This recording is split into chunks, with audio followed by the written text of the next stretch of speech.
আসন্ন জাতীয় বাজেট প্রণয়নের ক্ষেত্রে দেশের প্রতিটি নাগরিকের স্বার্থ ও প্রয়োজনকে সর্বোচ্চ গুরুত্ব দেওয়া হচ্ছে বলে জানিয়েছেন অর্থমন্ত্রী আমির খসরু মাহমুদ চৌধুরী। তিনি বলেছেন, বর্তমান অর্থনৈতিক বাস্তবতা যতই কঠিন হোক না কেন, সরকার এমন একটি বাজেট উপস্থাপনের চেষ্টা করছে যাতে দেশের সব শ্রেণী পেশার মানুষ উপকৃত হন। বুধবার ৩ জুন সচিবালয়ে প্রধানমন্ত্রীর সঙ্গে বৈঠক শেষে সাংবাদিকদের সঙ্গে আলাপকালে তিনি এই কথা বলেন।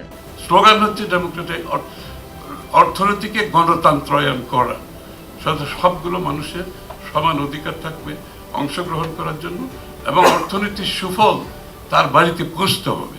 So this is the idea that আমাদের যে ফিলসফি, আমাদের যে দর্শন বাজেটের এর মধ্যে আছে। ব্যক্তি খাতের মাধ্যমে দেশের উন্নয়ন, ইকোনমিকে ড্রাইভ করে কিন্তু প্রাইভেট সেক্টর। সরকার তো ইকোনমি করে না, সরকার ফ্যাসিলিটেট করে।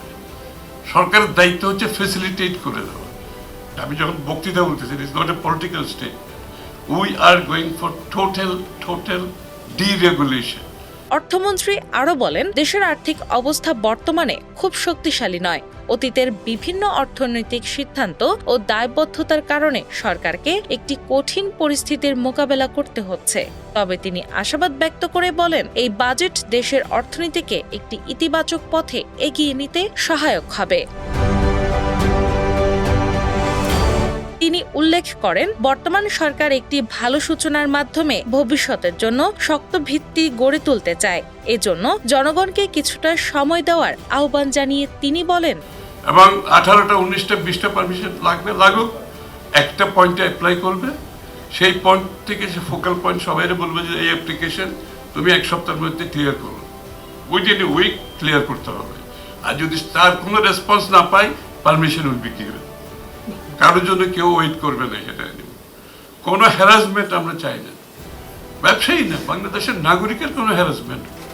এটা তো সরকারের দায়িত্ব হচ্ছে নাগরিকের লাইফ ইজি করা। অর্থমন্ত্রী আরও বলেন, সরকারের পরিচালন ব্যয় নিয়ন্ত্রণে আনার পাশাপাশি দেশি বিদেশি বিনিয়োগ বৃদ্ধির উপর জোর দেওয়া হবে, কারণ টেকসই অর্থনৈতিক প্রবৃদ্ধি নিশ্চিত করতে বিনিয়োগই সবচেয়ে গুরুত্বপূর্ণ চালিকা শক্তি। অর্থমন্ত্রী আশা প্রকাশ করেন, এমন একটি অর্থনৈতিক কাঠামো গড়ে তোলা সম্ভব হবে যা দেশে জনগণের স্বার্থ রক্ষা করবে এবং উন্নয়নের ধারাকে আরো শক্তিশালী করবে। নিয়ন্ত্রণ থেকে আমরা বেরিয়ে আসতে চাই। এই জাতি অনেক নিয়ন্ত্রিত হয়েছে, সাধারণ মানুষ নিয়ন্ত্রিত হয়েছে, ব্যবসায়ীরা হয়েছে, সাংবাদিকরা হয়েছে, সবাই হয়েছে, কেউ বাইরে।